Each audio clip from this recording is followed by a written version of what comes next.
just to get us going. Okay. We'll just have to retweet it amongst the group. So, Yep. The peeps. That's why I didn't even like the tweet or retweet the tweet, because I was like, that would give away I'm the guest. No. Yeah, I almost had a cute tweet earlier. I'm like, no, I can't do that. They'll figure it out. So I took it away. I was like, no, save them the drafts. Too much cleverness will get us caught. Oh yeah. There we go. Okay, I will tweet that out, sir, and then you can share it, Chris, and then we'll be off to the races. I gave you a adjective, Scott, but feel free to change it or not even use it whatsoever. Or not even do it. Oh, I haven't even looked at the notes, to be honest with you. That's fine. I haven't had. I was literally just going to let you lead.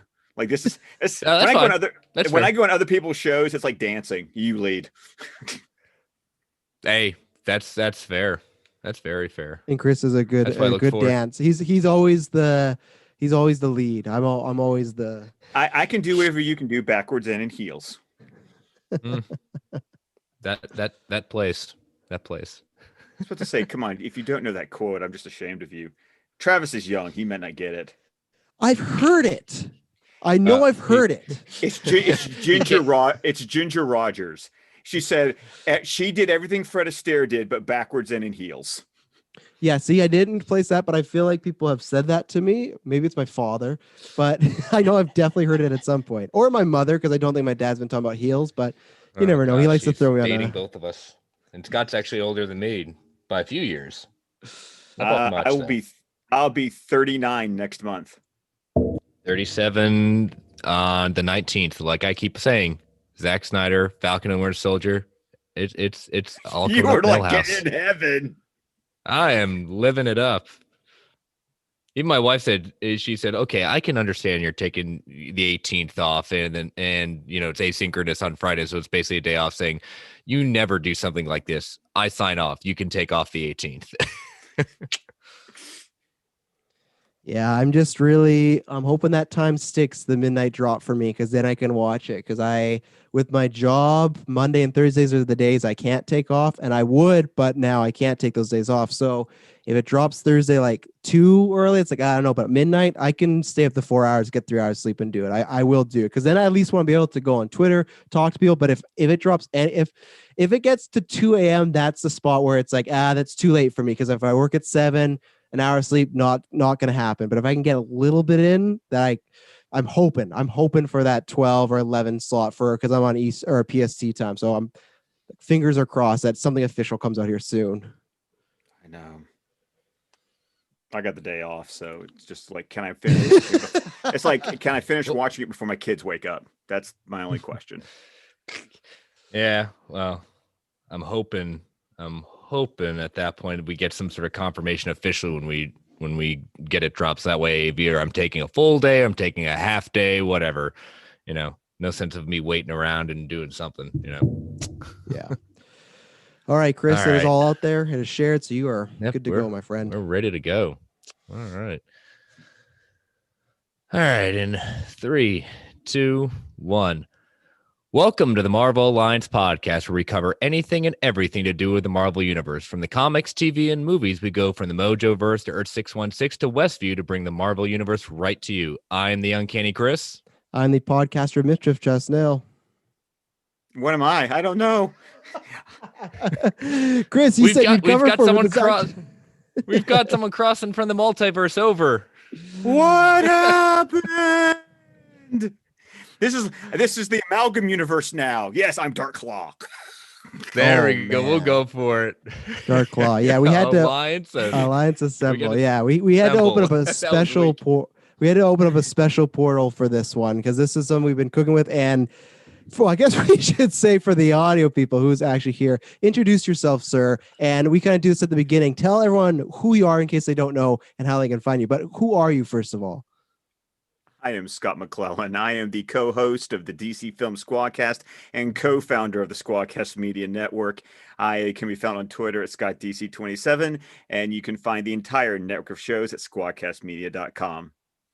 There you go, ladies and gentlemen. Yes, please go listen to all that, because these guys, Chris, Greg, Travis, they introduced me to you guys a year or so ago, and I've been everything is subscribed to now. So I listen to it, and it's great because I have a job where I lots of times sit at a computer and just need stuff. And you guys are great. And I've thanked Scott before publicly and personally and privately and everything like that, but I have to do this again because me and Scott had only had like a handful of conversations last year before our charity stream.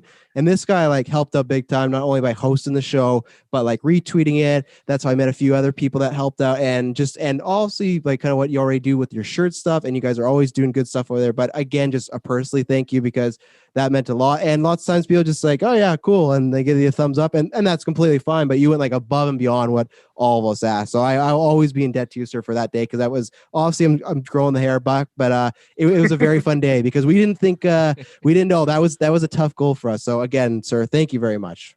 No, I go all in, man. It's being part of the fandom that I'm a part of, I feel like it's my duty to do whatever I can in any situation like that, as I'm currently wearing my, AFSP shirt.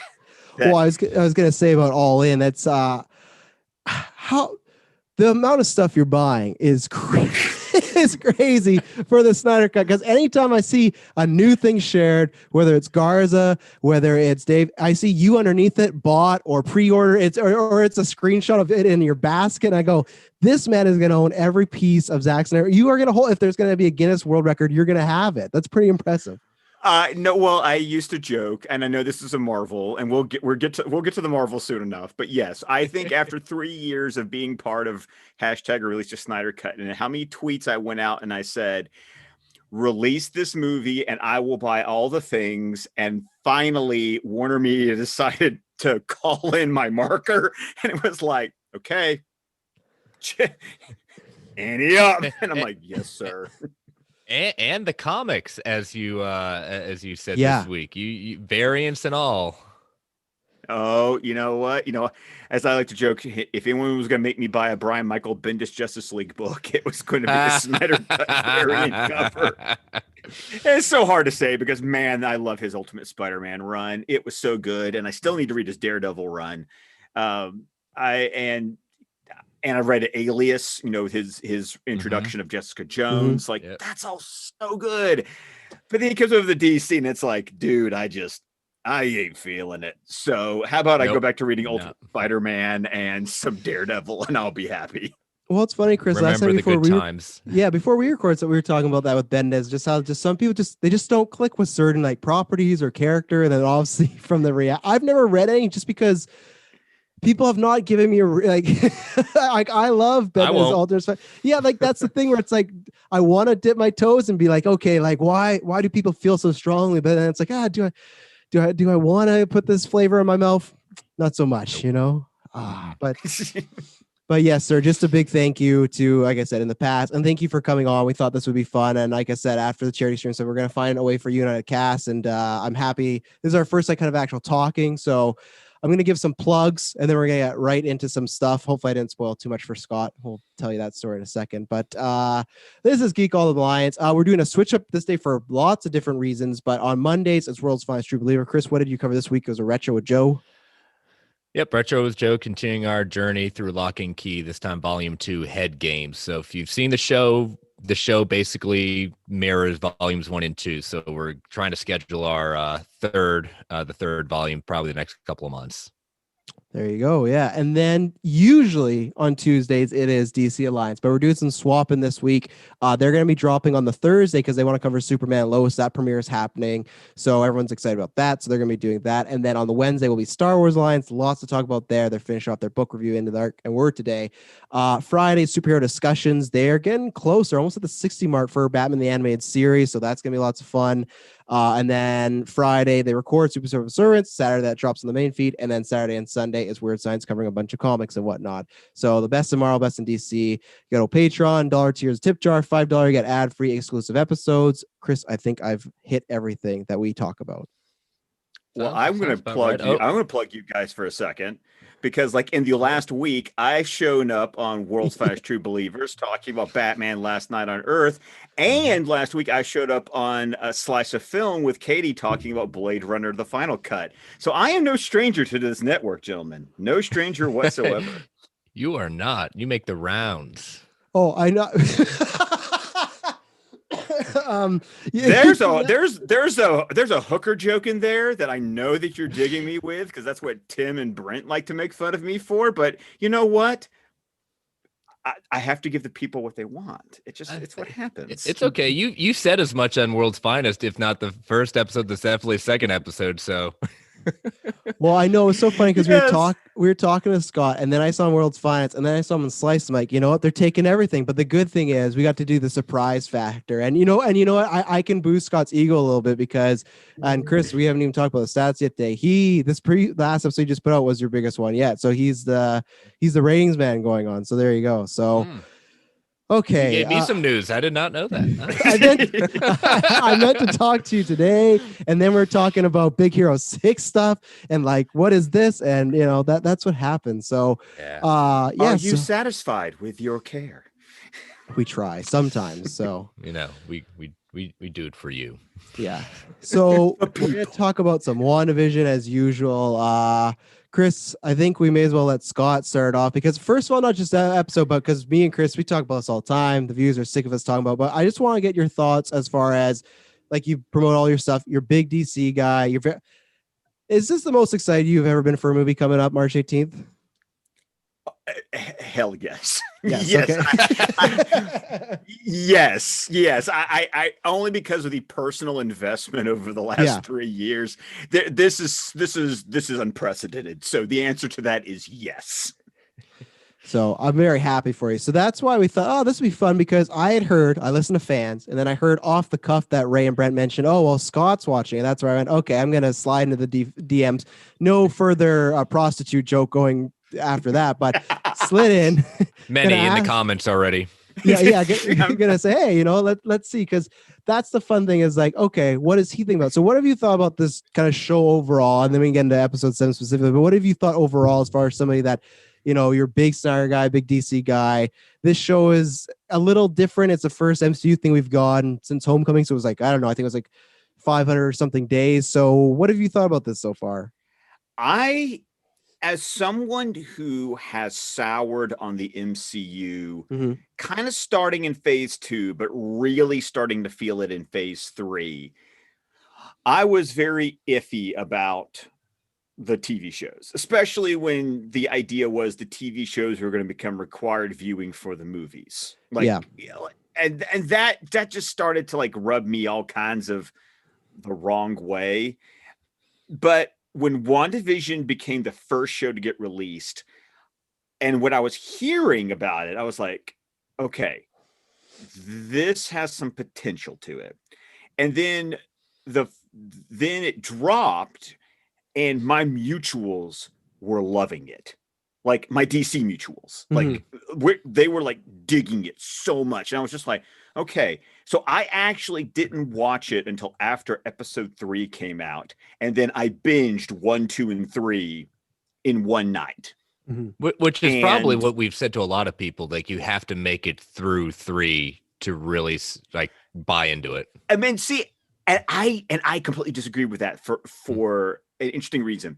This show clicks with me the most when it goes all in on the sitcom. Yeah.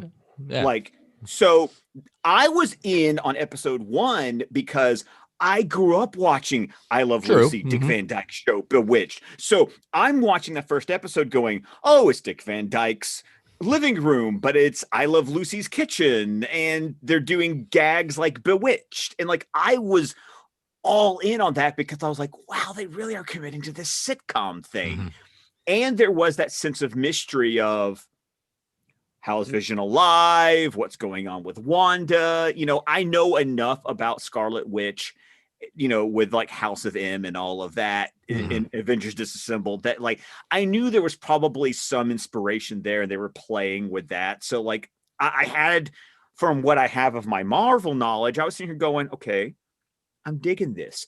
And they would tease like things. It's like, actually, when we got to episode 4, and it was basically like the complete outside the Hex episode, except for the opening like 5 minutes, that was that awesome.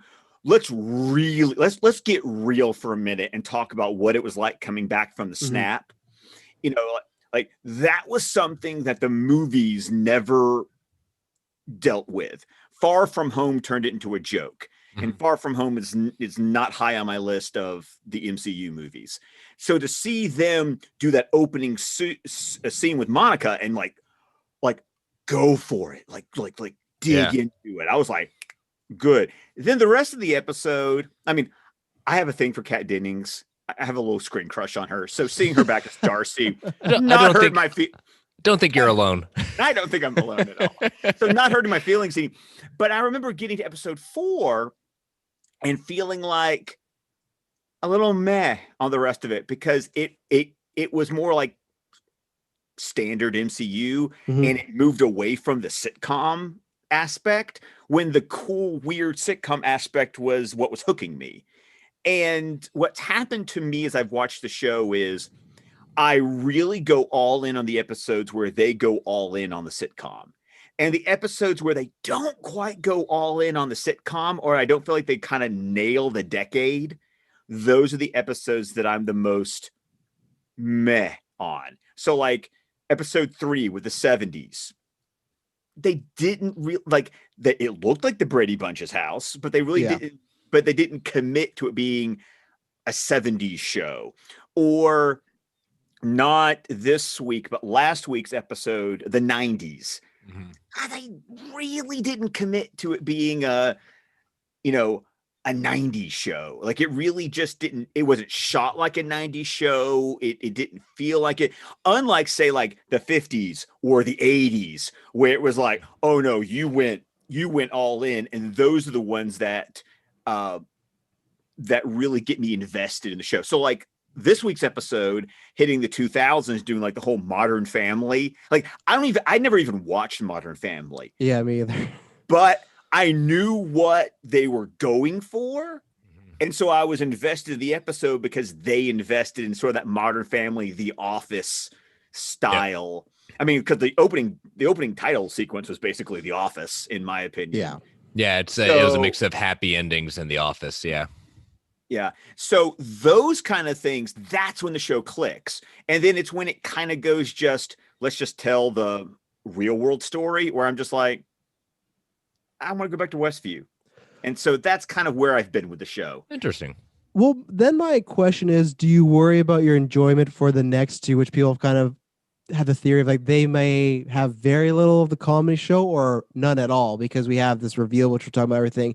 Does that worry you? We're going for as far as enjoyment, like, okay, if we get in the MCU, we have these reveals, could I lock into it? Or is it, okay, I'm going to stick this out for these two, but these might be kind of dwindling as far as enjoyment? I don't think that way. I don't go into something not wanting to enjoy it. So that never crossed. Like, I am kind of curious, like, now that we've had the reveal this week, like, are we ditching the sitcom deal? Or technically we still have 2 more decades. Like, we still have the 2010s and then we're in the 2020s. So like, I'm sure by the final episode, it'll just be a flat out superhero MCU. We got to wrap the show up kind of deal. Yeah. But I'm not going into it going, oh God, they better nail it. Because I'm invested enough in the show. I also kind of have a thing for Elizabeth Olsen, so that doesn't hurt my feelings any either. Paul Bettany as an actor, I've watched him for a while. I mean, I loved him since he was the voice of Jarvis in Iron Man 1. So like, I like these characters. Like, these are characters that I enjoy. I like Elizabeth Olsen as an actress. I like Paul Bettany as an actor. And they've done enough to make me care about, what's going on with Peter Evans. Like, what's up with Quicksilver? It's like, because I love the Fox X-Men universe. I've been there for that. So my point is that there's enough that's not just run-of-the-mill MCU. And once again, it's not like I've always felt this way about the MCU. Oh man, phase 1, I was like, opening weekend, I was like, I was there. And it's just been kind of, for me, it's just been diminishing returns after 11 years. And so this felt like something new and fresh. So it's got my attention. Well, it's funny because I have someone as well that's one of my best friends. He would say that he's more Marvel than DC, reads Marvel comics, but he's similar to you as far as he told me like, hey, when I get to Endgame, I'm kind of done with the MCU, and I kind of like, oh, why? And he's a big film buff. He likes a lot of things that like I feel like I see you like on Twitter, Scott. And there's things where it's like, okay, why? We talked about this, and he says that he might like poke his head here and there, but he kind of says that it's he I don't know similar versions as far as your experience, but just like I diminishing returns kind of down that didn't really need. I kind of had to almost like pull his arm to see Endgame because he's like, I could just finish with Infinity War and just say, they all died, and you know, it was really sad. I'm like, that's kind of morbid, Liam. You should keep watching. Like, okay, we'll watch it. So the thing is for you with this, like, and then I know we'll talk more about the episode, but does that come down to the future as far as is it more just a certain property might grab you, or you kind of hear people talking about it and you go, okay, I'll let people kind of go out there, see if they like it and get back to me? How do you go as far as gauging, as far as anything you watch going for in the MCU? Because unfortunately, I did love the Fox X-Men universe. I did not want them to be bought by Disney. Actually, I liked having the Deadpools, the Logans. I wish, if anything, I've always said this, that they did a partnership like Sony, where it's like, okay, you could have, let's say you want these three X-Men, sure, have them, but we're going to keep doing our own thing over here. I always wish they went that route. They didn't. Disney has lots of money. Okay. So with them kind of being like the only game in town other than Sony, which I have a complicated relationship with Sony and their films. I don't know how well I trust them with that, but for you, with it just kind of being almost now just all MCU Marvel, how do you pick as far as, okay, I'm going to watch this, or when the theaters are open, go see that? Yeah, well, and my theaters are open, so you know, like I went and saw New Mutants. Like that was actually the first movie I returned to the theater to go see New Mutants. Not yet. And so, yeah, it's more just like I like this character. I'll go see this movie. Mm-hmm. You know, or people whose opinions I know a lot.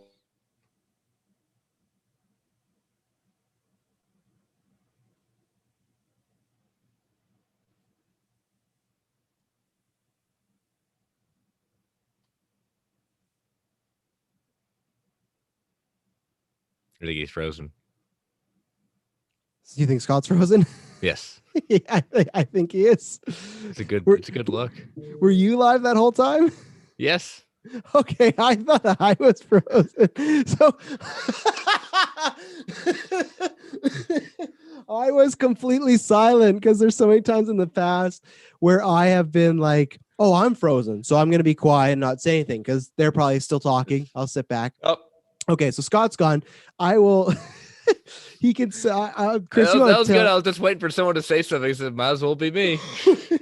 Chris, can you tell him just to re-click that link and then he will be just brought right back in? But oh no, that's it was a good look for him.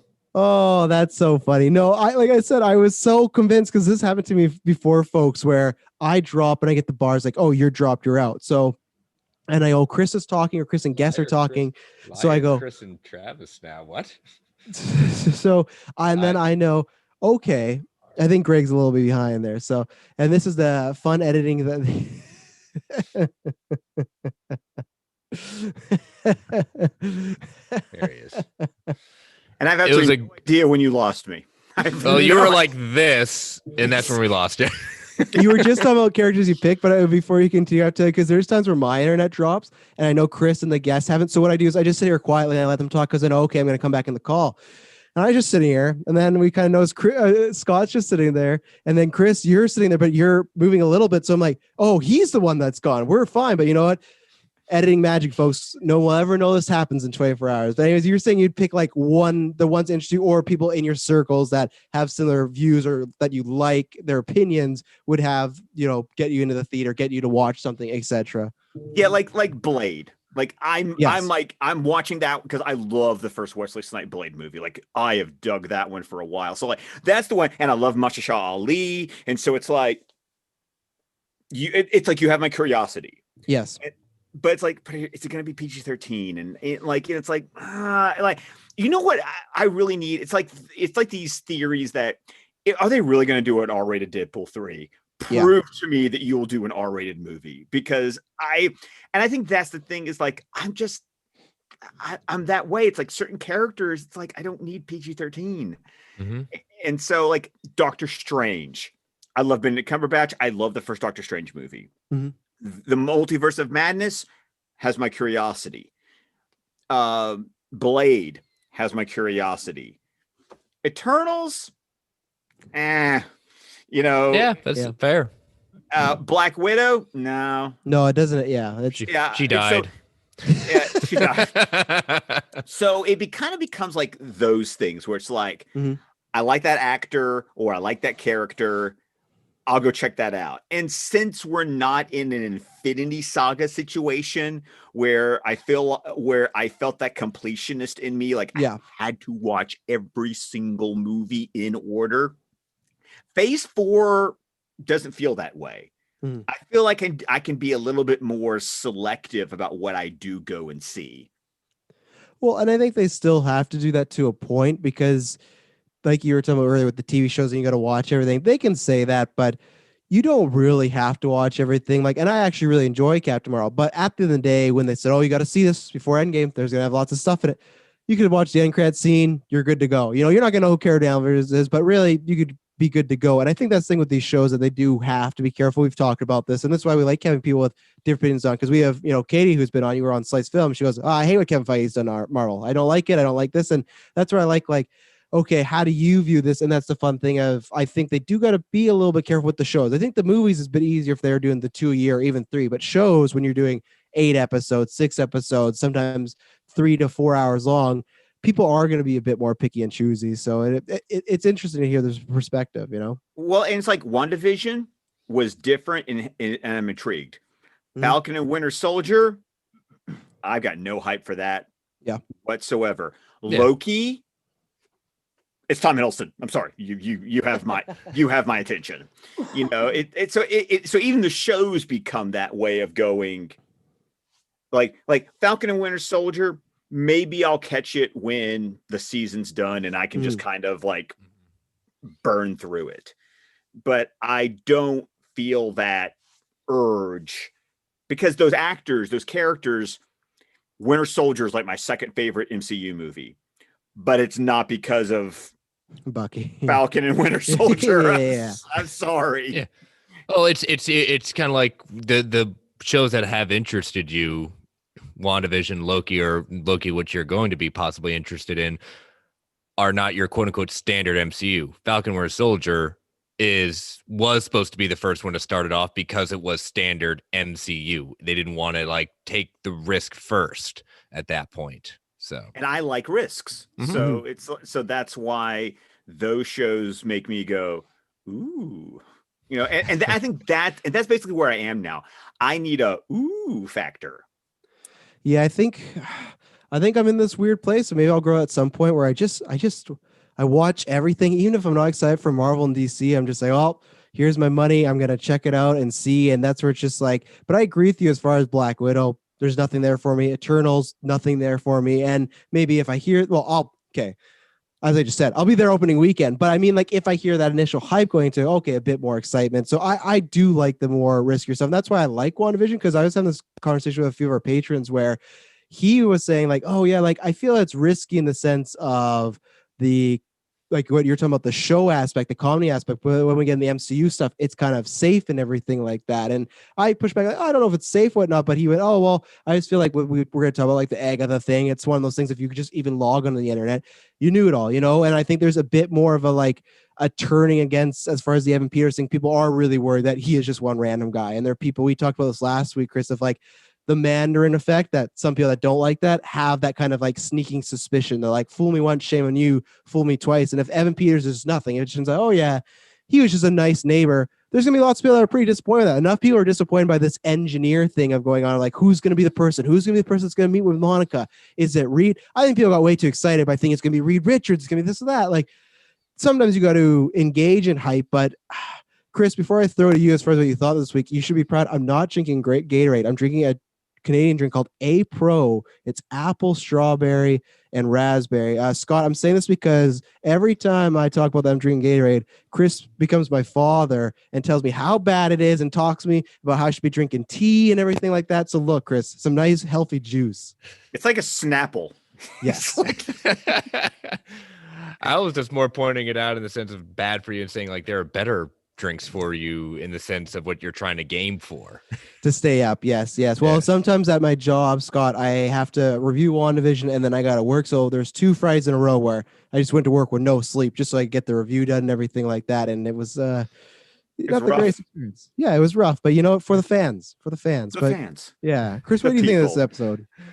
I like the episode title in the sense of breaking the fourth wall, because that is, the definition of The Office, Modern Family. That's Yeah. what they do. But this was the episode where we saw a lot of these in the trailers, and I was predicting as we get through more of these decades, Wanda's going to start losing more of control of the reality that she's created, and especially now that she's expanded the hex at that point, we see that reality breaking down around her, to sometimes comical effect. Mhm. So I enjoyed it. I like the different moments. I headcanon, not necessarily headcanon. I caught a lot of things on like a third viewing, just saying, "Oh my gosh, it's sunny in Philadelphia," where I'm just like saying, "These are all the connections I'm starting to see." Maybe I'm getting a little crazy right now, but and I'm seeing hexes where on the darn bed sheets. I'm seeing hexes everywhere in this show. Oh, on the show. Okay, I thought you were talking about like your personal life. I was No, like, not my personal. No, I haven't gotten that far off yet. No.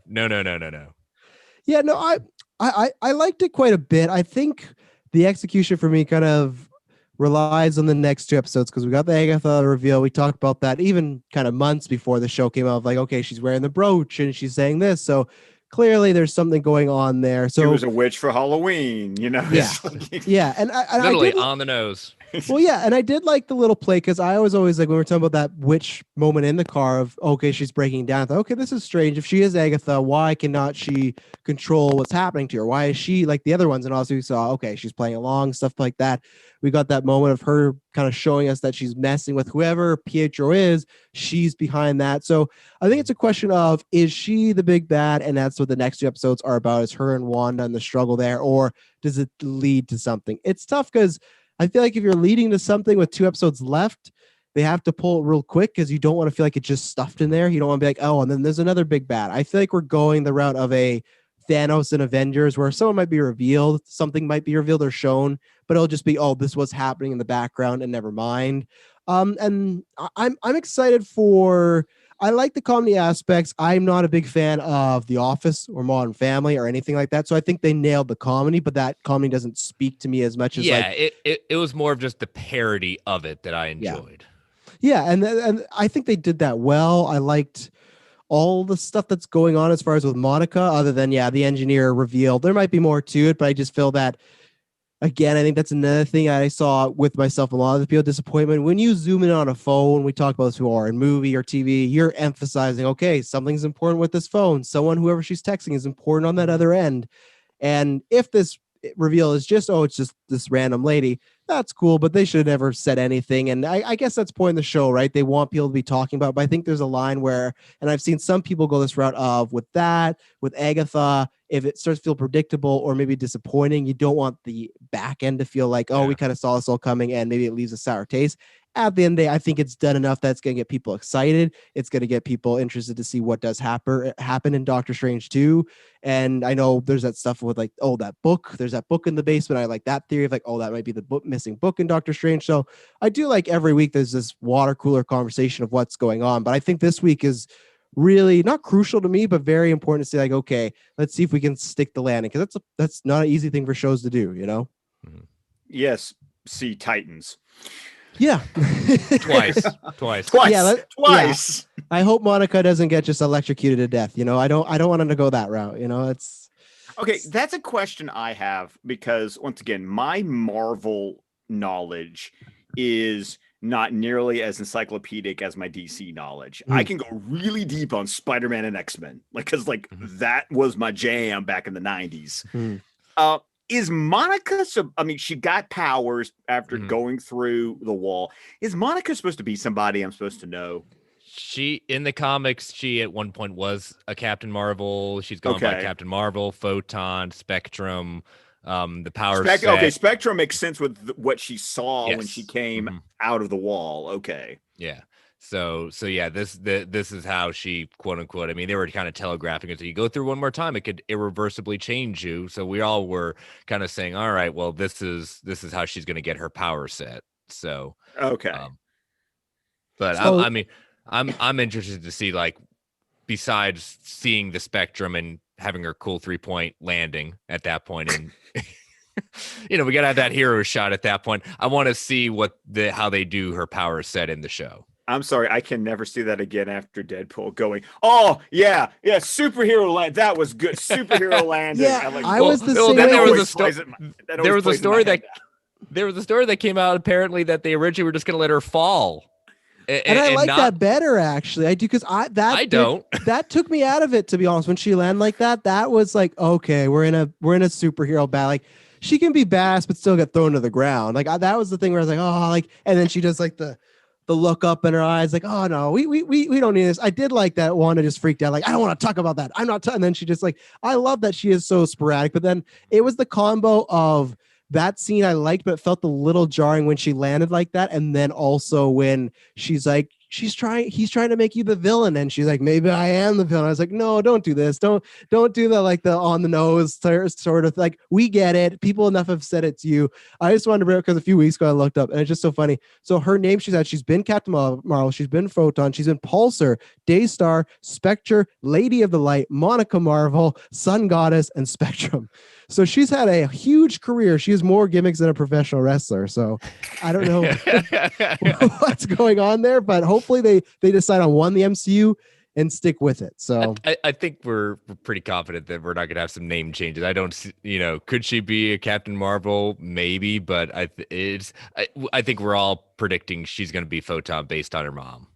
Well, yeah, or they could do a shot to, Scott, you'll appreciate it. It's the classic Batman Forever, where Robin is listing off all his names. Maybe she does that when she's like, I could go by this and go by this. And when I remember when he dropped Nightwing, that was the coolest moment as a kid. Also, when George said Metropolis in the next movie, he was like, you know what that means? And then my mom was like, no, I don't know what it means. I don't read these things, son. No, my moment for that was always Clark meeting Bart in like whatever season of Smallville, and he had all the fake IDs. It was like Jay Garrick, Barry Allen, Wally. Who are you? Yeah. That was my moment for that.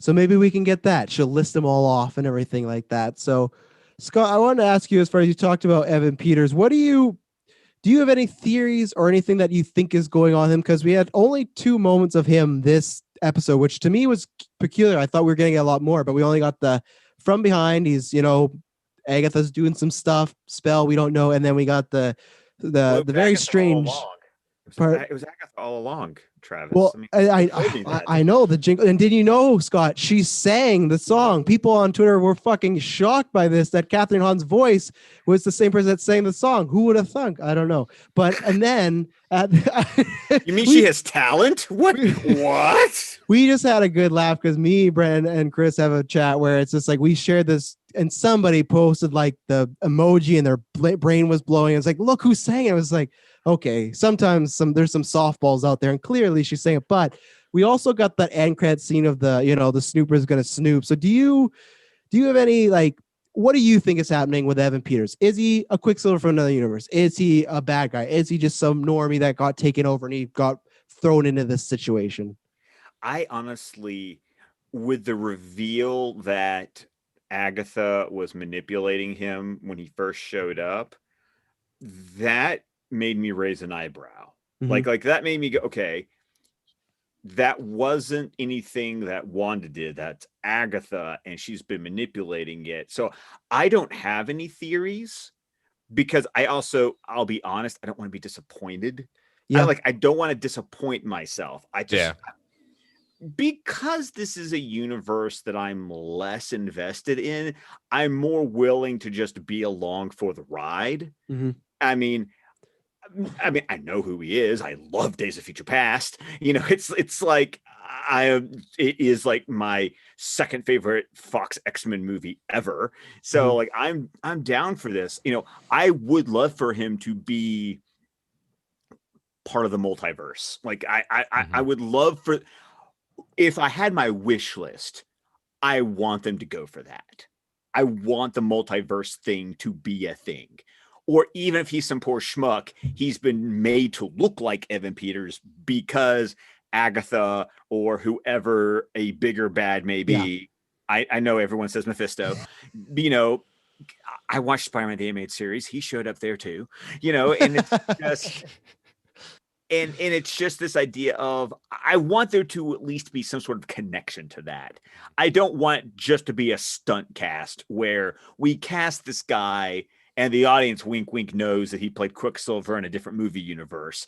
I want there to be some actual like in story, connective tissue there. I'm not saying that's what I think is going to happen. I'm just saying that's what I want to happen. Yeah, and I think you hit on the nail on the head that I think that people I've talked to is like it's not the disappointment if he is like if he's not Quicksilver or something like that. I think it is people worried that they did it just to get that trending weekend, just to be like, oh, Evan Peters, Quicksilver, and yeah, that's great. Obviously, that's everything's a business, right? That helps, that gets people talking, that gets people to watch, but there is a point where you want to tie it in. Chris, where did you think this week as far as what we learned? Like we learned very little, but Yeah, I mean, like we said, we were predicting Agatha at that point. It was just nice to see the revelation, and because at some point we're saying maybe she's not going to do Agatha Harkness, maybe it's just Agnes, and we're not going to get the Harkness, and we're just going to get the idea because the MCU has done that before. We get the wink, wink, nudge, nudge, that, but it was good. It's one of those things that okay, finally we can acknowledge what we've been saying for a long time at this point about, the engineer stuff. You're right. We do this as fans all the time, but my theory is maybe we still haven't seen said engineer.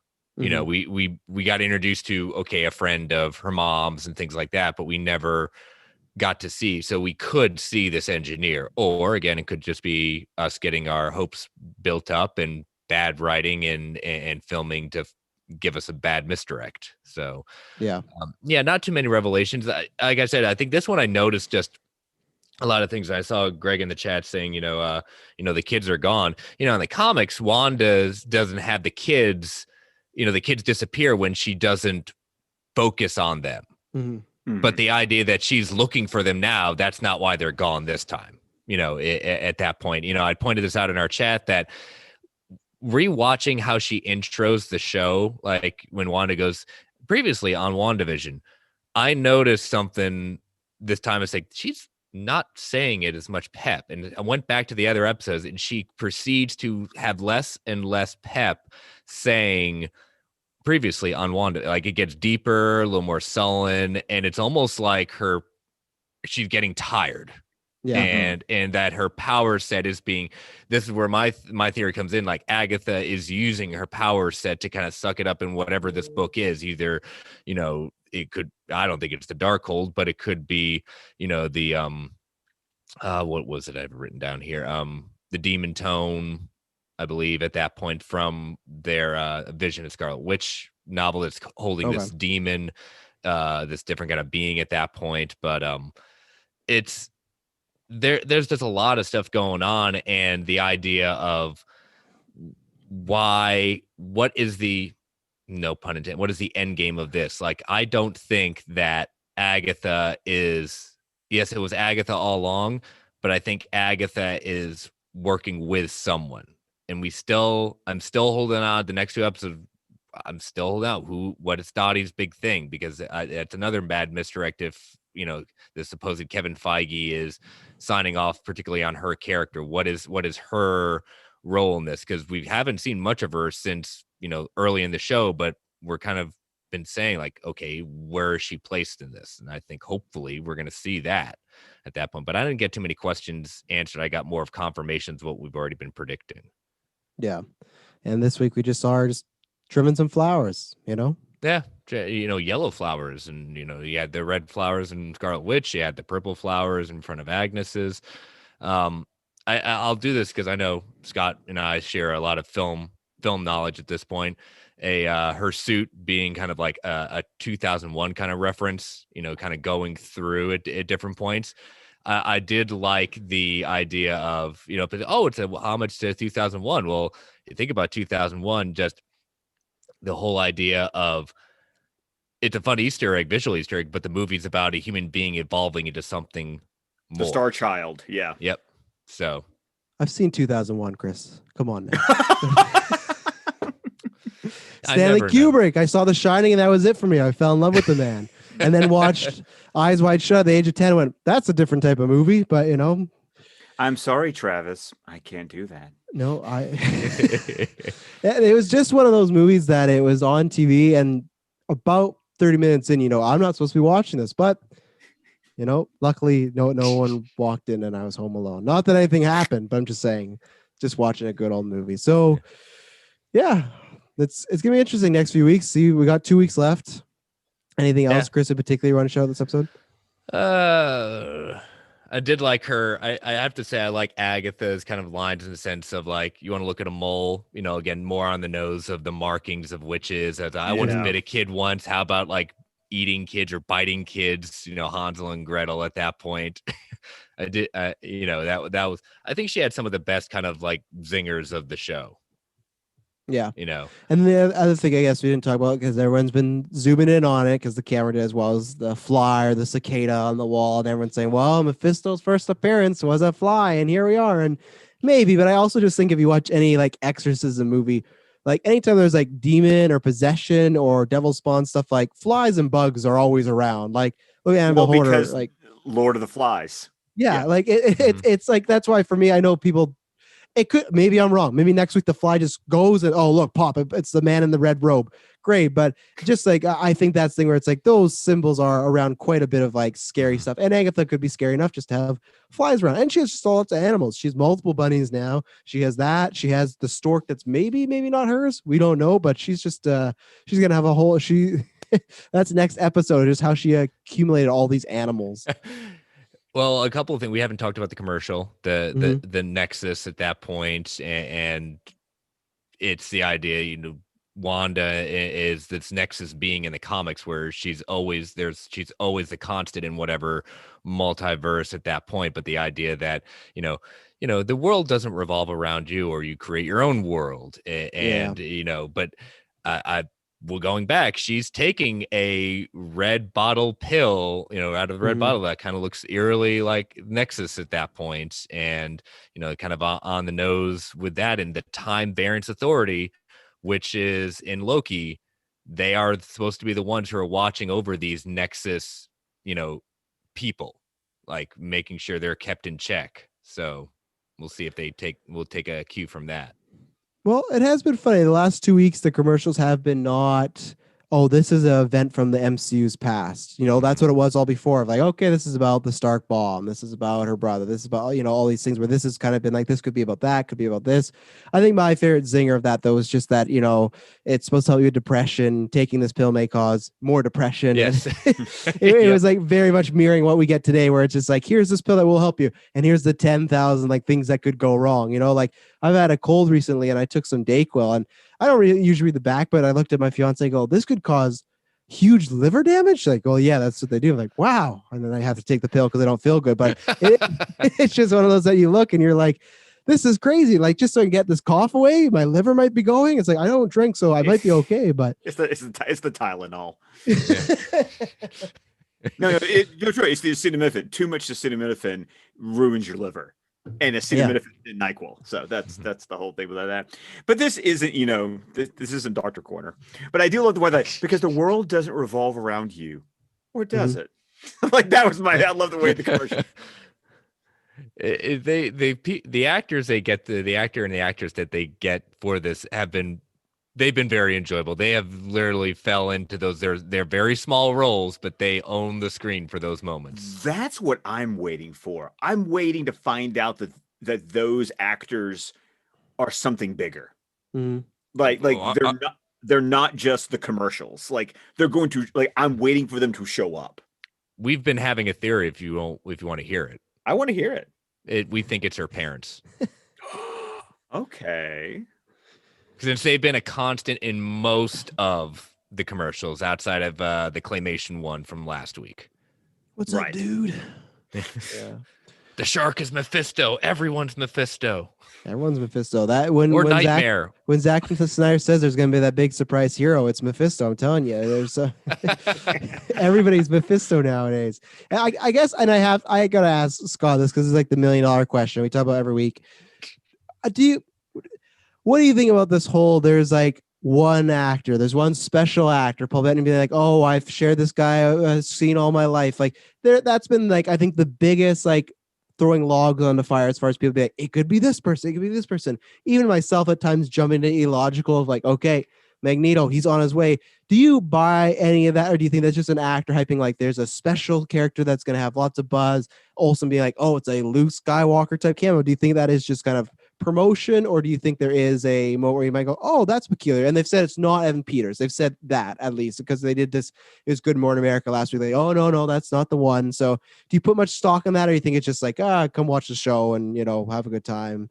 I'm more willing to say it's just hype. It's just it's promotion. Would I love to be wrong? Sure, but once again, I'm also not as invested in this as other people are. Mm-hmm. I'm more just like, I can't say I'm a casual viewer because I know how these people are. Like, because I'm not general audience, but I'm also not diehard. I'm kind of like, I'm right there in the middle. Yeah. It's like I'm watching it because the show has won me over. Like, I'm not watching out of any obligation, but I'm also not like this diehard who like, I must consume everything. It's more just, I gave the show a chance. The show was good. Mm-hmm. Thus, I reward it with my time. Anything beyond that is icing on the cake for me. Well, and I feel like this might be a bad term, but sometimes I refer to people as like that as part-timers. As far as when they show up, they know their shit. They know the players. They know this or that. They know more information than everybody else. Because like you said, a casual general audience, they might be like, I thought Vision, did he die in Avengers Age of Ultron? No, Mom. Like he was, oh, okay, I remember. Like, I think there is a kind of, that's how I feel about the CW verse, where I will tune into big events or big crossover stuff like that. I used to watch it all. And then I go, okay, it eventually lost me. But when Crisis was happening, like, I know enough of these actors. I've seen X amount of seasons. I know, and I keep up through Twitter, through talking to people. Like, I know what's happening. I'm not going in there looking bushy-eyed, being like, okay, I have no idea what's happening. But that's why I think it's like, I always use a phrase part-timer, because that's just what I am sometimes with CW. I'll come in and say, okay, like next week, I've not watched any CW as far as the past ones, like Batwoman, stuff like that, but I will be watching Superman and Lois this week because I am interested. I know enough that character, like, okay, I know the setup, I know the Suns thing, a little strange of the age difference, but that's fine. I'm excited. Crisis. Yeah, I know it's it's still just weird when I look at this like young man, and these guys are like, then their sons are gonna be almost 20. It's like, okay, but you're right. Crisis, fun time travel, it's a good thing. So Comics, just headcanon it. Oh yeah, and like we talk about this all the time in Geekverse. We have somebody that like gets really particular when time travel happens. I am that fan that literally like, I throw so much out the window. I mostly just care about story and character. And at the end of the day, that little stuff of like, how's this person, son like this? How did they make this time travel? I go, I don't know. I'm just here to enjoy it. I just want to see some people in capes, like have some problems and beat up some people, and luckily I get that, most of the time. We'll see what we have in store for our penultimate episode. I hint, everyone says like season finales or possibly we have no word of this continuing. It could be an easy, because some of these were supposed to be event series, but I put a lot of stock in a penultimate show than necessarily just a season finale outside of, we got to stick the landing, but this is where they're leading this one to. I think this is going to be a bigger revelation show than we've had. Like we've had like some revelations, but I think this is going to reveal and put up a lot, not all the answers, but a good chunk of them. And aren't these episodes supposed to be pushing closer to an hour than the 30-minute? Like they're supposed to be like 47 minutes long. It's tough. Maybe. I do think so, because I think the people that have been talking about this list this week are a bit more well-sourced than the people last week that were saying, oh, the next 3 episodes are all an hour long, where that was literally someone just took a poster, put that quote and put Kevin Feige's name.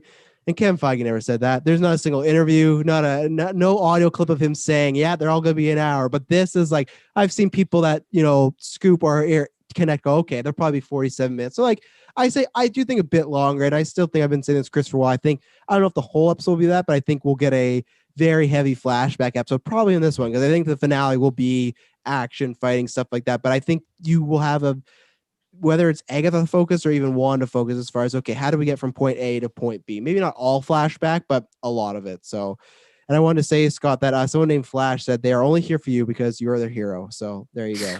I know Flash. Flash gets around. I know Flash. He's a speedster. It happens. He jumps around from stream to stream like a multiverse. That's pretty good. First name base with Flash. Last week we had Mephisto and Vision visit our chat. It was a very strange Still experience. got some time for them to show up. Yeah, we do. I asked them, I said, who's harder to work with on set, the Devil or Tobey Maguire? And they said Tobey Maguire. So it's a tough gig. But Yep. Anything else, Chris, or should I throw to our first little break there? Yeah, let's throw it to our ad break before we get into some quick hits of news. Sure. You know the drill. We're going to be thrown to some ads right now, and we'll be right back in a second. Nothing happens to us in the video. We're just here sitting around, And here we are. Yeah. And hanging out, getting a quick coffee break. You know how it is. Yeah. What do we got, Chris? Thank goodness for a light week for a change. We crave these sometimes after all the goodness, but we've got kind of a theme of kind of two stories going together. This comes from Fandom Wire, and again, we kind of how do you equate them? What level? C tier? C tier. Yeah, Scott, if you don't know, for scoopers and whatnot, I always, because with people that, if they don't follow Twitter news, I say there's like scoopers tier list where like your deadlines, your Variety, Hollywood Report, that's the A tier. B tier. That's trades, I know. But this is how I tell like the mainstream people, like that's A tier. When they go like, Travis, is this what tier is this? That's A tier. Like, okay, so I can trust this one. B tier is like somewhere in the middle. I would say like, I haven't capitalized the B tier yet. I'm not gonna lie. It's like I'm trying to find, because there's people, but then there's like the C minus tier, which is kind of like this. The C plus tier, it's like okay, like Murphy's Multiverse. We're like, okay, if you've gotten some right, you're getting a track record. But the B is tough because you have like it's like you're kind of like in the middle, But yeah, they're definitely C tier. That's what we do here. But they can't help reminding you that of what they've gotten right, over particularly at Fandom Wire. They cannot help but saying we've gotten this, and this, and right. But these two both have to tie into the upcoming show Secret Invasion on Disney Plus. Both of them they do deem exclusives. First one up is Clark Gregg, Agent Coulson, and Chloe Bennett's Quake returning to the MCU for Secret Invasion. And not to be outdone, they also say that Charlie Cox's Daredevil is set to appear in Secret Invasion. So again, for those of you who don't know, we all know Clark Gregg, how he started in the MCU, leading up Agents of S.H.I.E.L.D., and Chloe Bennett's character of Quake became kind of one of the big protagonists of Agents of S.H.I.E.L.D., which I did watch all the way through at that point. It had its ups and downs, but I think season 4 and the last season were some of the best stuff that they had ever put out there.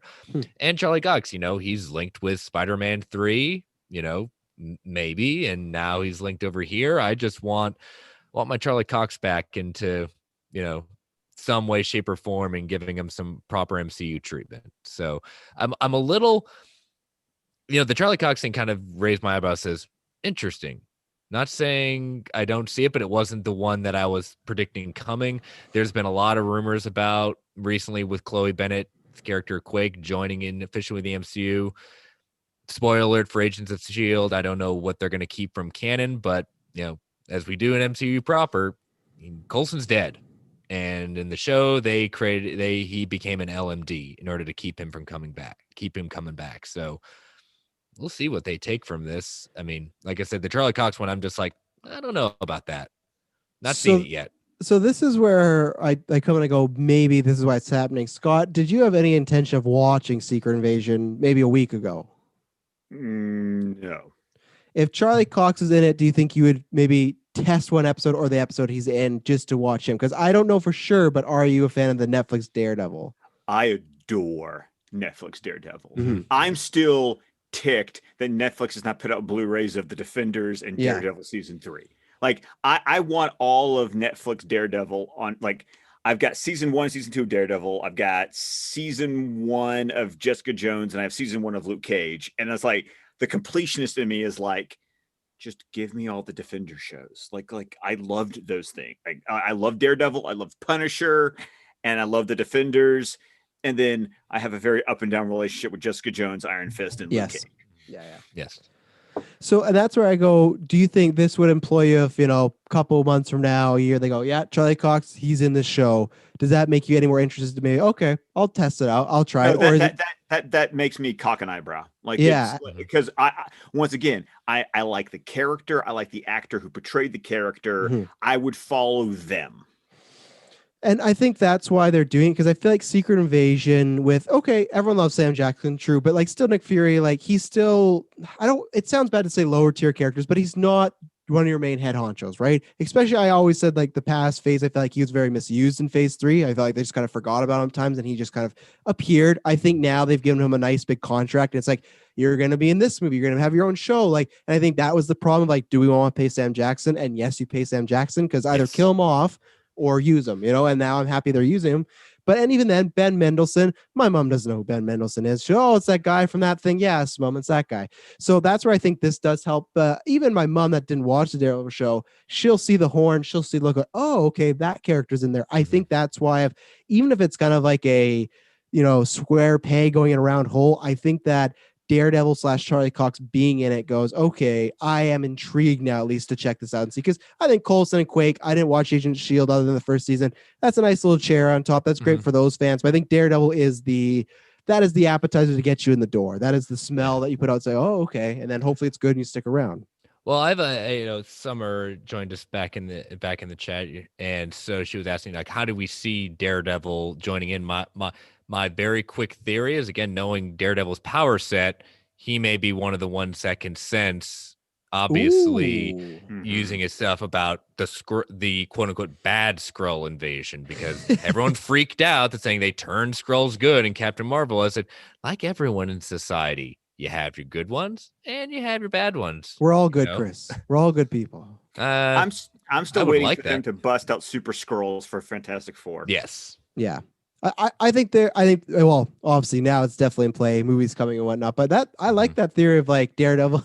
Poor Matt, he's just used to stick in a room and they're like a roll call, like, who's this guy? Who's this guy? And he's like, I got a law firm I got to look after. Okay, great, Matt. Who's this guy? Who's this guy? But I like that. It's a quick way to bring him in to justify, like, he'd be the one that's kind of sensing things are up, know, how big this invasion is going. Because again, where in the comics, the Secret Invasion happened after House of M, they were the ones that weren't affected and they were able to infiltrate even more because of House of M at that point. So this could be the effects of WandaVision and what, as I said a couple of weeks ago, this whole paradox that she's created at that point explodes out and opens up the doorways to all these different realities and starts creating some pretty big problems. Because if we're believing what we're hearing from Spider-Man 3, this is going to be a big effect of it. Mm-hmm. I was going to ask you, Scott, because we don't know what's happening with Evan Peters, but we've gotten this example of J.K. Simmons coming in, playing the same character, but a different character in the sense of not the same as Toby, probably different background, stuff like that. What do you feel as far as these? Because we've kind of heard rumblings too of like Jessica Jones, played by Kristen Ritter, might make an appearance in She-Hulk.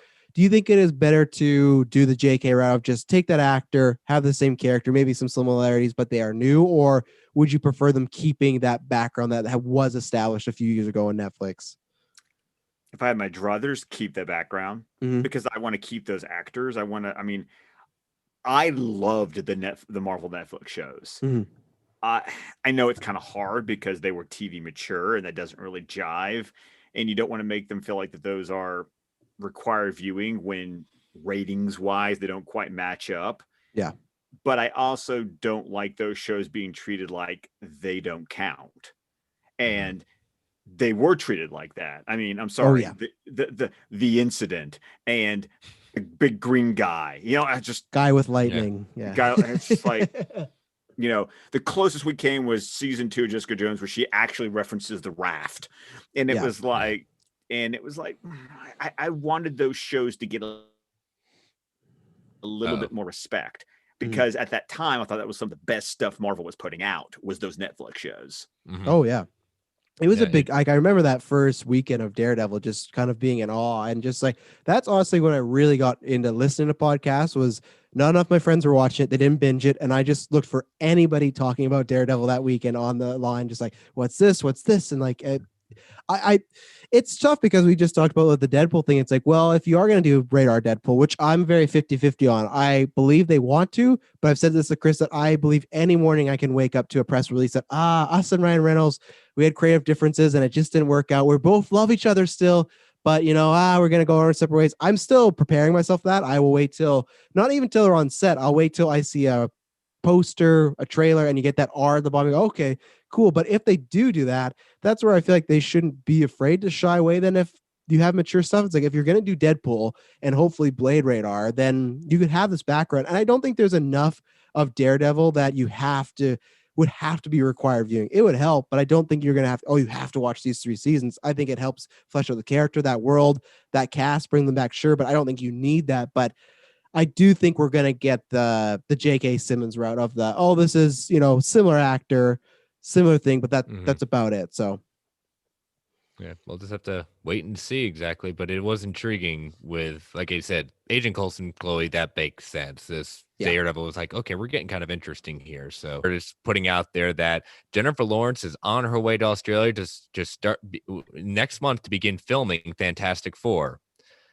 To which that made Twitter all about a Twitter. And then Justin Kroll eventually says, not for nothing, but people in the know that I know have just said they're just starting to meet with the writers.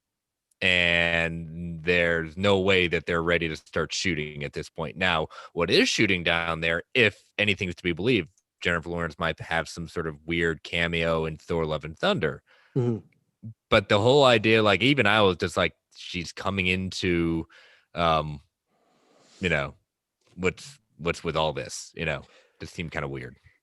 I didn't believe it when I saw it, even though I have no problem with Jennifer Lawrence. She's one of my screen wives. Oh yeah. So, I've one of. Well, oh yeah. I have a list. Yep. It's the whole pass list. I have it. There's Anne Hathaway. Mm-hmm. She's number 1 on that list. If anyone follows you on Twitter, Scott, they can tell it's number 1 on your list. I have a brand. What can I say? 100%. Yes. Nothing wrong with it. No, nothing wrong with that. Some people have Hathaway, some people have Michael Fassbender. That's what happens in these parts. But when I saw that, I was like, I don't believe this whatsoever. Would I mind it? No. Do I believe it? No. Yeah.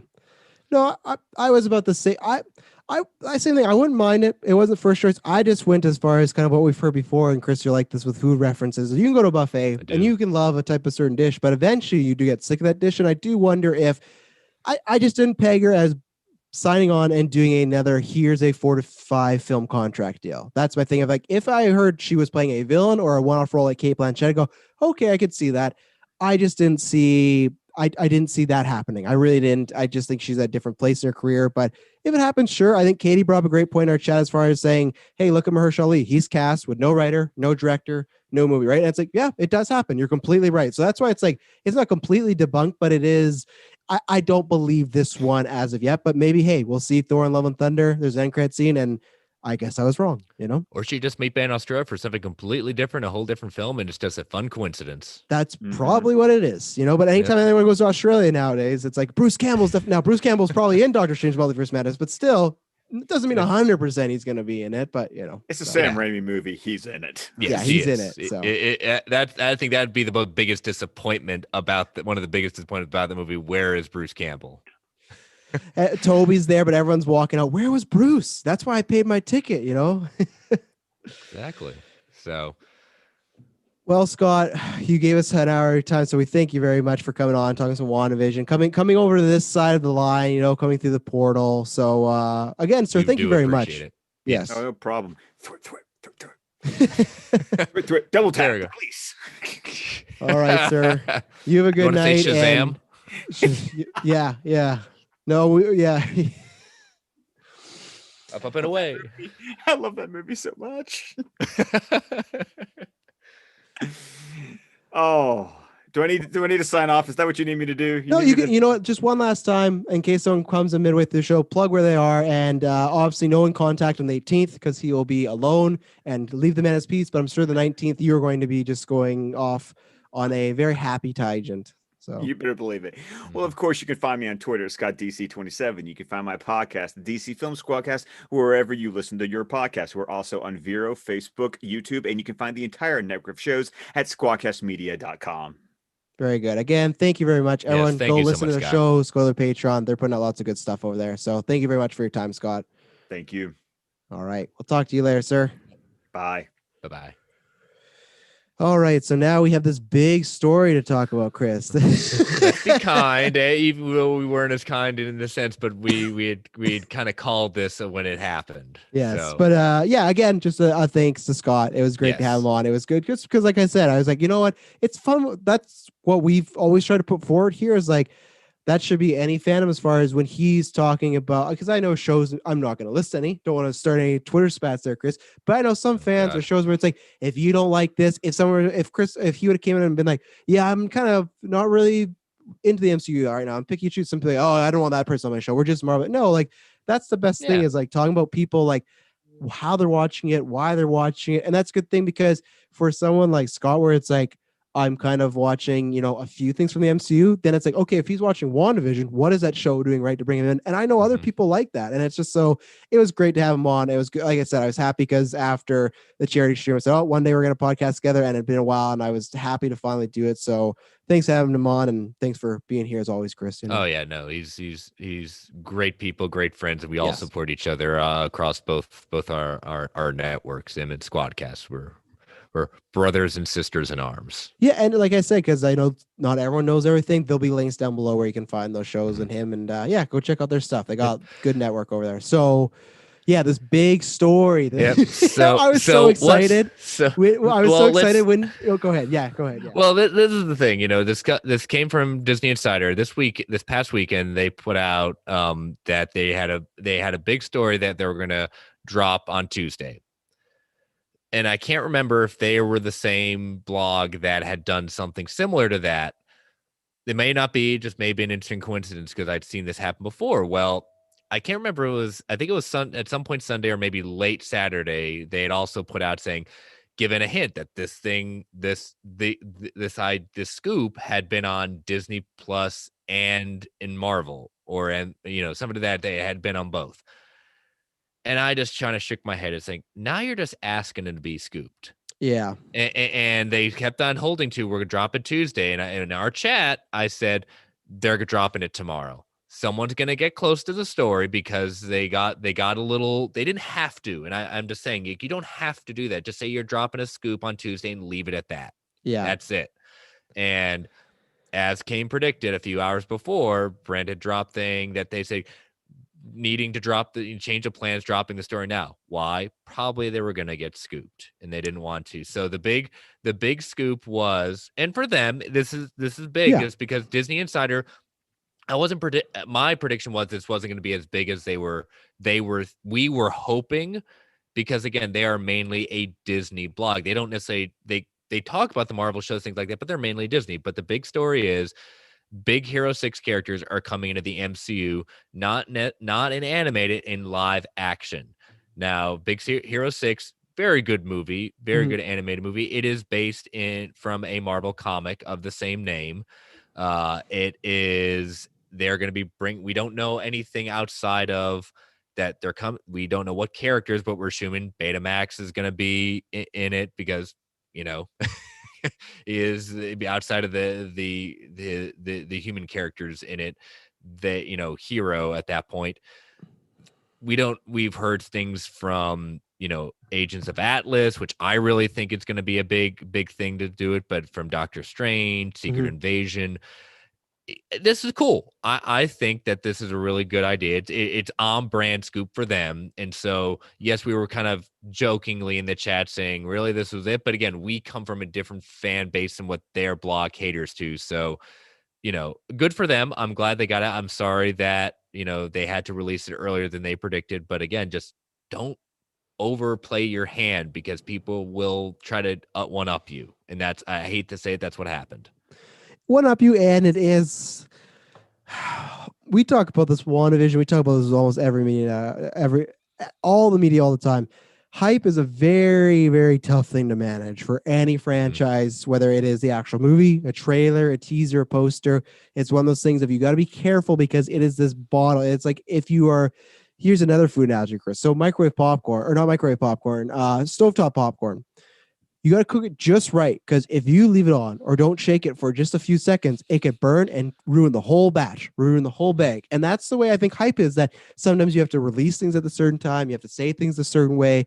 And I think with this thing, it was a big scoop. You're right. For them, it was a big scoop. But then I saw, obviously, after when they released this, lots of people like, this was it. This is kind of lame. And that's where it's tough. I think unless you know, which you should know, like when Kroll says, I'm going to go in trend, and then he drops Chris Evans, come back to Captain America. If they had this, they know that is a big scoop. Some people would probably deny and say, it's just Disney Insider. Not true. But still, if you know it's something like that, then I think you can use the word big. But I think other stuff you just say, you got news, you got a scoop, you got, a fun story. Because I think this is a fun story. It's cool, but I don't think it's big. I think casting is big, or I think something like if Phantom Wire is true later on, if Daredevil does Secret Invasion, that is a big story. Yeah, where and I think I'm more to give credit where credit is due. If it gets proven right, and they should be cited, they should be getting that. Yeah. I'm a huge believer in that. But I want to hear this because you put in the chat that we both enjoyed the movie at that point. If you've never seen it, good. It's a good family flick. You'll have a good time with it. There was a TV show, and I think the series actually just wrapped up. They had their series finale on the 15th. So, really? I haven't watched it. I want to they watch it with said the show girls. based on the 2014 film of the same name aired the series finale on Monday, February 15th at 7:30 on Disney XD. It premiered in 2017, so it's had a good long run. But the movie itself did gross $657 million worldwide, and our frustration with Rotten Tomatoes, but it had an 89% on Rotten Tomatoes for whatever that's worth. But it's a good movie. Definitely highly check it out. Check out the comic too. It is an interesting one. But I want to hear your theory about how you think this is going to be introduced. Well, so you're misquoting me. I just said why I got excited. I don't. Got excited. Okay. Well, I kind of read into it thinking, okay, you have I thought you had a pitch. No, I don't. I guess Okay. I'm not as creative as Chris gave me credit for. Now I got egg on my face. No, you do get good pitches, and you also get your hot takes. No, so. I think you two things. One, when we were talking with Brent earlier, he said, I'll wait for it to be confirmed. Don't. You'll love Big Hero 6. Watch with your family in the coming weekend. It's a good time. I think you hit the nail on the head as far as Agent Atlas. I think Shang-Chi is another place potentially as well, as far as maybe not this one, obviously. Yeah, I was about to say not this one. Yeah, but like maybe we don't know, like the way Wakanda is getting a series. Maybe they did something in Shang-Chi where, like, this could be its own show. We could do this. Oh, what if we use these characters? I think just to me, because they had a weird. I remember when this movie was coming out, that was like, it's a Marvel but not Marvel property. It's published by but then it's like, but Stan Lee has a cameo, so it's just it was this weird kind of like. Canon. Yeah, it's like that thing where it's like the cousin twice removed, and I'm always like, what the fuck does twice removed mean? Like, are they cousin or not? Like, and I get it, there's ways, but so I was always like, this is strange. What I want, and I think I've talked about this many times, maybe in Fact or Fictions, I just hopefully, if this leads to some sort of Pixar Marvel relationship, is it Pixar or is it Disney actually? I think this is Disney. That's okay. Someone's gonna correct me, but I'll say it confident, and I'll look it up while you're pontificating. Yeah. Either way, I'm not gonna say that in like the way like Disney doesn't have good information, even though Frozen is one of the most overrated movies of all time. Disney, I want what we've talked about more animation, whether it's on Disney Plus or not. I one day want Disney or Pixar to make that announcement, say, hey, we are teaming up with Marvel to make a Pixar Disney movie, even if it's separate from the MCU, like a Spider-Verse has nothing to do with it. Did you find out who it was? Yeah, it's Walt Disney Animation. Okay, so it is. But even if it's them, that's what I hope as far as those conversations are happening. Now, I'm not saying it's like a scratch my back, scratch yours, but it's like, so what does Disney get out of it? Okay, yes, money, stuff like, I get it. It's their same brand, but still they are different. More action figures. Yeah, they are different developments though. So I just hope them talking even about this, being like, let's bring them live action. Also might be different. I don't know if Baymax would be in it because he's like a very comedic character. Like, I don't like, I guess, you know what I mean? They're like a bit more like sticky. But the thing is like that, who's on the poster, who's in the show? Like, it's almost a given having Baymax and Hero. It's what our expectations are. And I think kind of like we were saying, if you kind of don't have them in some way kind of be the first ones introduced, you're kind of like at the very least hero. Yeah. You need something, but again, who's on the poster, who's in the show, and the fact that the show's been on since 2017, I mean, and it just ended, that's impressive enough, that they can, because you don't get a lot of animation these days that lasts. I don't know how many seasons it was, but lasting that long, that's impressive, because usually you're lucky to get past 2 or 3 seasons. See, I go the other way where I think you would meet the supporting characters first and build up to Hero and Baymax. Not because like, Okay. oh, that's what MCU does, but just for the fact of like, let's see if this works. And I don't think they're taking any big swings, but let's just see how this melts. It is interesting though, as far as like, it was this weird Marvel adjacent sort of thing, right? But it is like you're gonna have Disney in a Disney anime movie have characters go into live action MCU. I will still tell people you need to prepare yourself for one day when Star Wars and Marvel crossover. I don't care what you say. I don't care how mad people will get. They just even, I know it's like I said, Marvel Jason, but it's still a little partnership of we've never seen something like this before. Characters from a Disney film going into Marvel. It's like doors are being opened, and there will be a day where it's like, let's do some blending of IP. And I'm ready for it. I love crossovers. I love that sort of stuff. But like I said, what I want more than that is I do want a Disney or Pixar produced made Marvel film, because I would just love to see that animation. I'm not sure if you've seen the Wreck-It Ralph movies or whatnot, Yeah. but like, Oh yes, that's one my kid's rotation. Oh, well, there you go. When you get to see like Star Wars or like Groot all like Pixar'd up or Disney'd up and everything, it's fun. And I just think that's like, it's the way that I'm very impressed by them doing that Buzz movie, where it's like they're taking the Toy Story franchise but doing something different. I just don't know why. I just feel like that would be a cash cow for them to like make a Marvel/Pixar, Marvel/Disney movie. So that's what I think too. I just hope that there's conversation both ways going, where it's like, okay, you do that, like make a Hulk. Well, I don't know if they could do that, I guess. I wonder, do you think the contract is a Hulk movie in general or a live action Hulk? I think it's just in general right Yeah, now. They too you bad. You can't use him as an individual of the current contract. So yeah, too bad, because I think a Hulk like Disney film would be perfect. That animation, you could have some real fun with that. But well, it could be one of those things. The animation stuff, they could be a little bit more, but who knows? But there has been a recently announced Baymax Disney Plus series. Yes. So that may be why the show is ending, to kind of pick up, and it also follows the film as well, just like the show had done. Yeah. So we'll see. It'll be interesting. Like I said, it's a interesting one. It's one I did not necessarily see coming in that sense of, because he was very specific. This is live action. Mm-hmm. So that I think kind of piqued my interest. So yeah, I think it wasn't the biggest news, but it's news that is intriguing to me. And it's like, okay, let's see what happens. Because like I said, it opens the door. I'm not saying we're gonna have Rapunzel in the next MCU, people, but we calm down. But I'm saying like you can pick and choose some stuff, I'll tell you what, you mentioned Wreck-It Ralph, and we'll chase a quick scroll at that point. Yeah. I'm sorry, that princess scene is freaking hilarious to me, and Ralph breaks the internet. That I laugh hysterically, just that whole scene.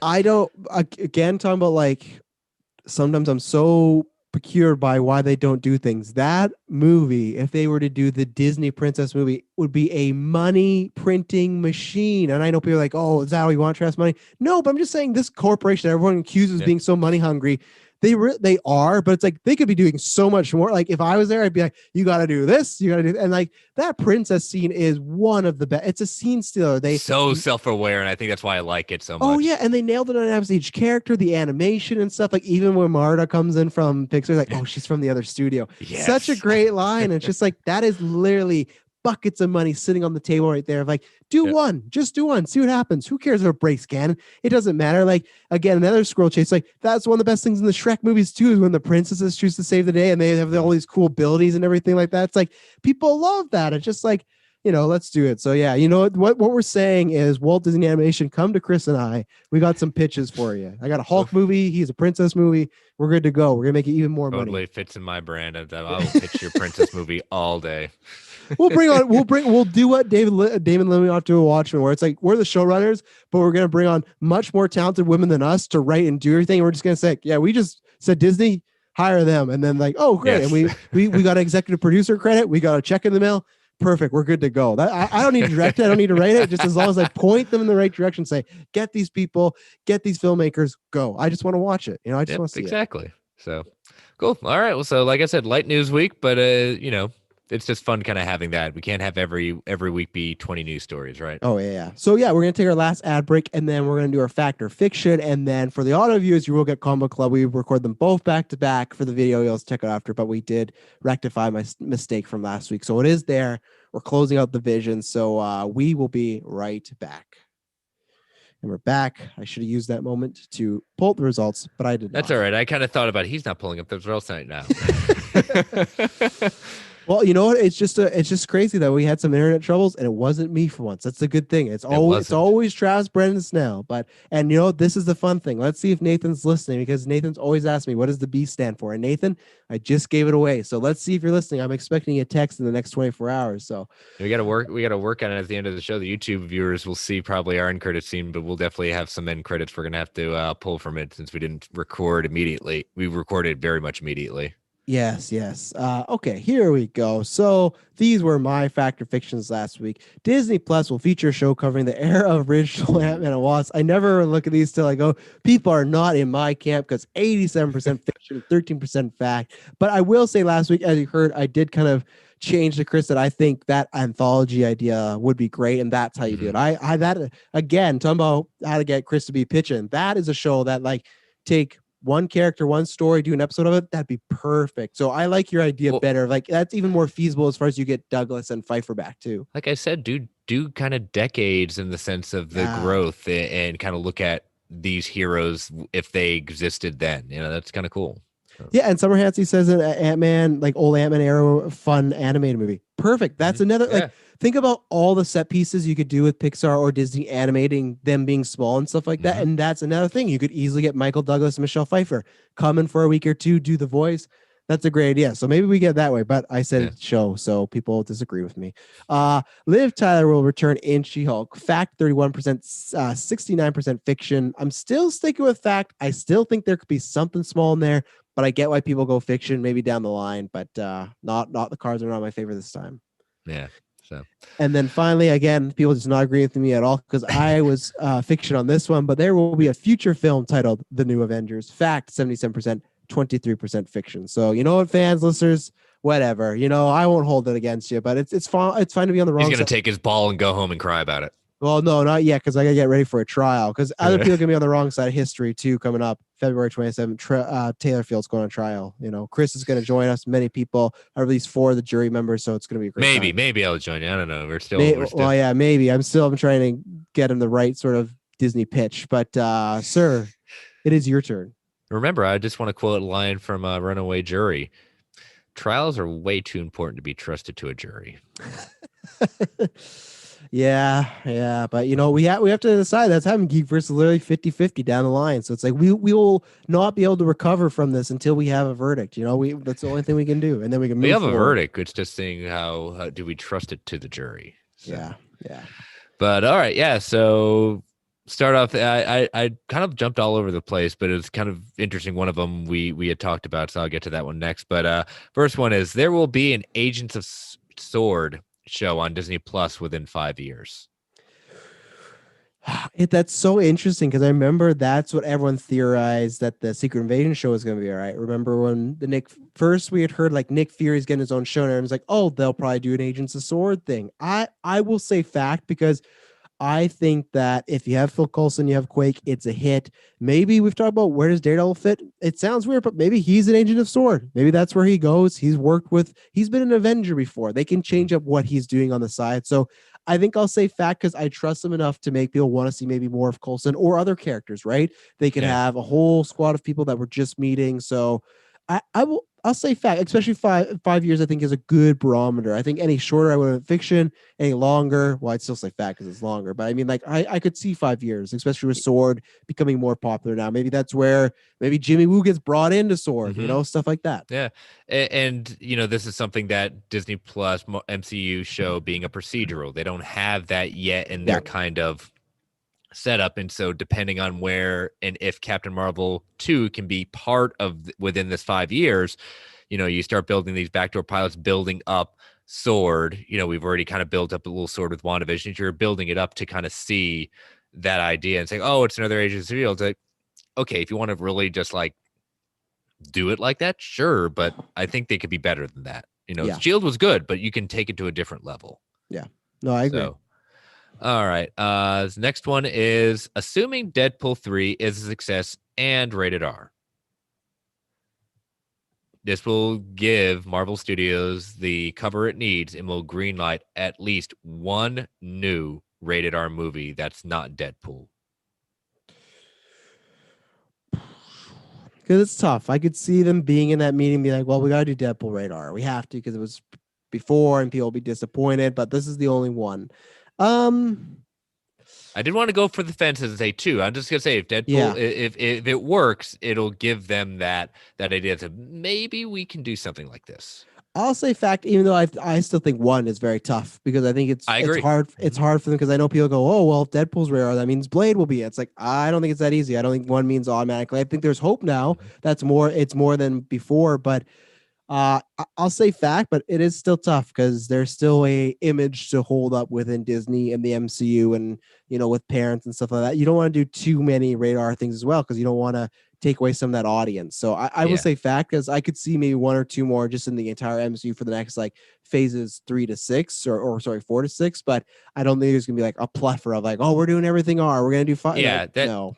I think they have to hold their brand up to it, but I think that they can dabble their toes into the water and show that if anyone, they've been able to do this, can Disney do with their Marvel characters a good, rated R movie and not necessarily be like barely rated R, that kind of, we use 2 F-bombs for rated R, Yeah.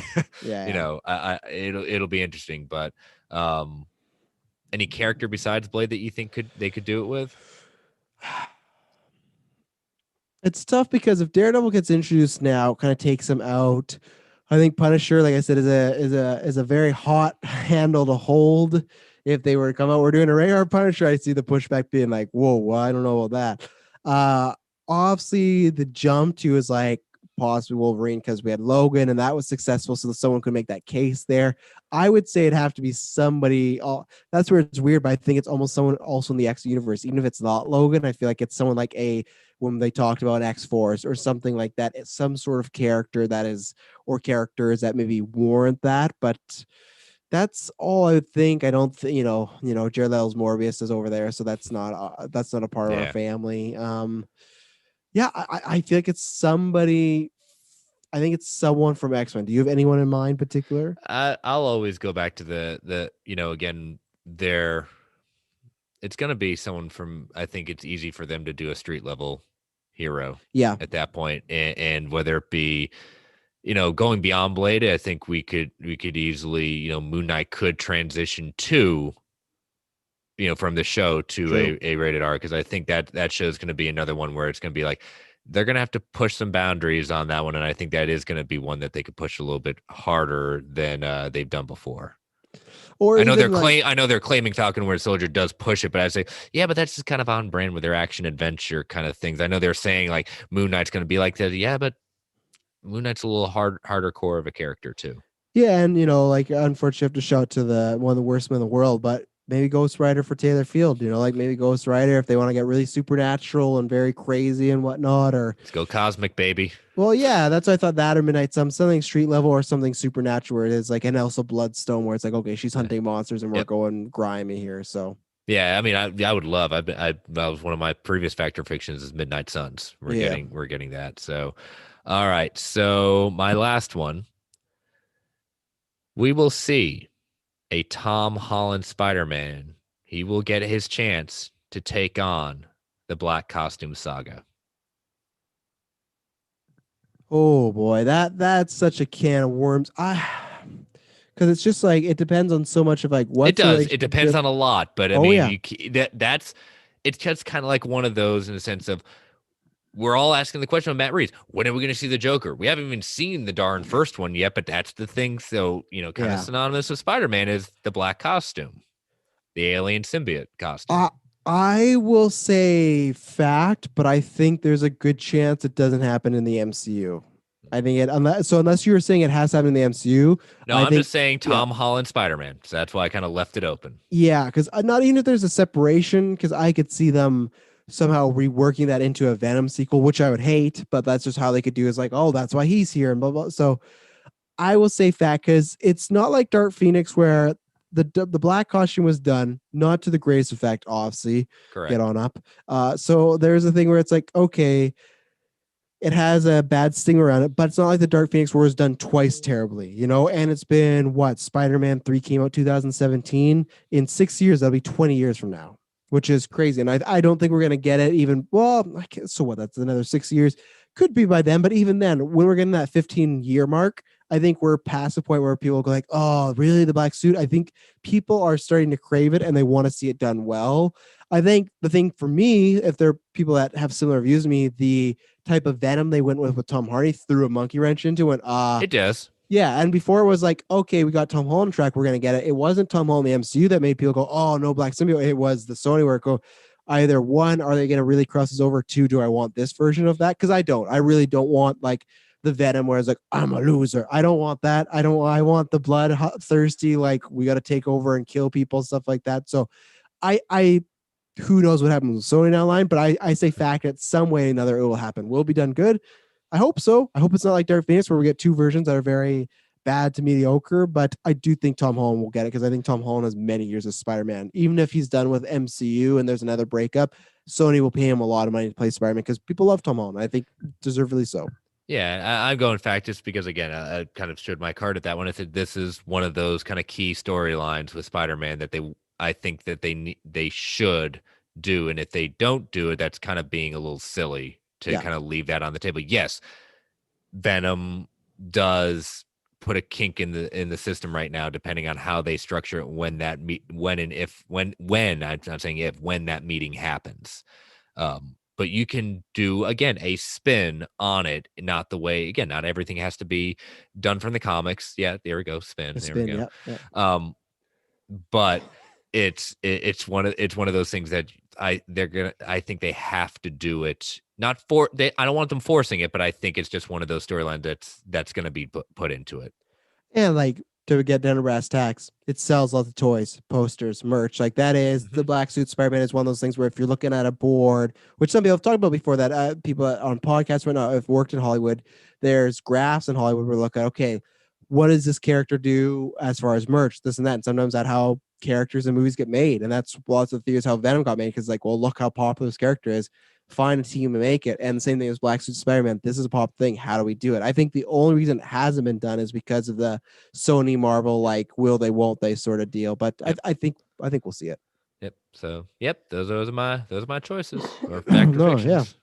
Those are some good ones. I'm excited to see if everyone disagrees with you, like they disagree with me this week, you know, like just that's fine. I can take it. But, I can't. I'm gonna go cry for an hour of this. But what we're gonna do is we're gonna throw to our past selves. We finish up Vision 11 and 12, which is great because we got the penultimate next week and the finale after. So we're winding down this storyline as Wandavision is about to wind down. So some very good issues, some very depressing issues, but we're gonna throw to that right now for the audio feed.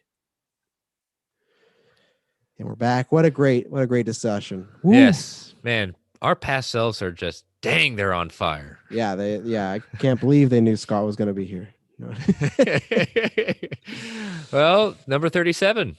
Yeah, number 37. Bag. You know, we've got some. We're looking forward to our penultimate next week, and you know, we have an upcoming guest that is not connected to any network right now. We'll see. You know, so but definitely for the final one, we've got a guest that I've invited on at that point. So we'll drop that to. We're saying he. Yeah, just like Monica did with the Texans. So that point, as long as it works out, because you never know, people's schedule will come. But if it works schedules, but. Yeah, if it works out, I think it's the first time you and I have podcasted with someone, because usually you've podcasted with the person or I have, and then we bring them on together. This will be the first time that we haven't podcasted with that person. So no one will guess this one, except for the people. I'm not saying no one's going to guess it. It's just someone that, you know, where I'm very interested to see because they're big into the fan stuff with Wanda and everything like that. So I think he's going to be bringing some interesting discussion points. So. But yeah, no, it was a good episode. It was we had like some news to talk about. I like I said before, I like when I get to talk to people like Scott or Katie that have like different views than me, because it's funny, like with Scott, like I'm pretty sure I can narrow it down, but when he's like, oh, Days of Future Past my second X-Men one, I'm pretty sure Logan would be his first, and that's where it's like, for some of the views that he has were spot on, and then some were completely different, and that's to me some of the fun of the podcast is talking to people that's just like a different views. So again, thanks to him to being on, and then next week stick around because we have an announcement. I don't want to say anything, but it's an announcement. We have an announcement that's going to be will lead to some other announcements. So you're going to want to stick around, and it's going to be an interesting show. But we're going to come in and deliver full throttle, and I can't wait to talk about these next 2 weeks of WandaVision because it's and we'll put that to you, and you'll never see it coming. No, you won't. I used it already though for Scott. I know, but I'll use it again. Gosh darn it. Well, as always, you can find me at Travis Snail talking about a bunch of stuff here on Marvel Alliance or over there at Geekverse. Like I said, February 27th, if you want to on YouTube. If you're a podcaster friend, please, you can message me and there probably might be a spot for you on the trial because, more the merrier. But we got a big trial coming up. Taylor Field is on trial for some dastardly deeds. But follow me there, and just getting excited for WandaVision, getting excited for Snyder Cut, getting excited for Falcon Winter Soldier. Just a great time to be a geek. This is like, even though COVID happened, delayed some stuff, it's a golden era of geekdom. So it's just a great time. So, and check out the network because there's tons of great stuff going on. And you can follow the podcast on Twitter at Marvel A Podcast, and me personally at Chris Balga. You could follow you can actually email the show at marvelalliancepodcast@gmail.com. You can follow the Geek Ultimate Alliance Network on Twitter at GUA Pod Network. Feel free to tweet, email if you want to provide feedback, fact or fiction, to ask us questions, put your own Wanda theories out there. Who isn't Mephisto? Maybe it really isn't Senior Scratchy at that point. Maybe Senior Scratchy is just Agatha's child that we don't know about. And continue to rate and review the Geek Ultimate Alliance Network and Apple Podcasts, whichever platform of choice may be. Thank you those of you who joined us in the live chat. Thank you again, Scott, for joining us. Thank you, listeners, as always. And as always, stay safe out there. Stan the Man would say, Excelsior, true believers.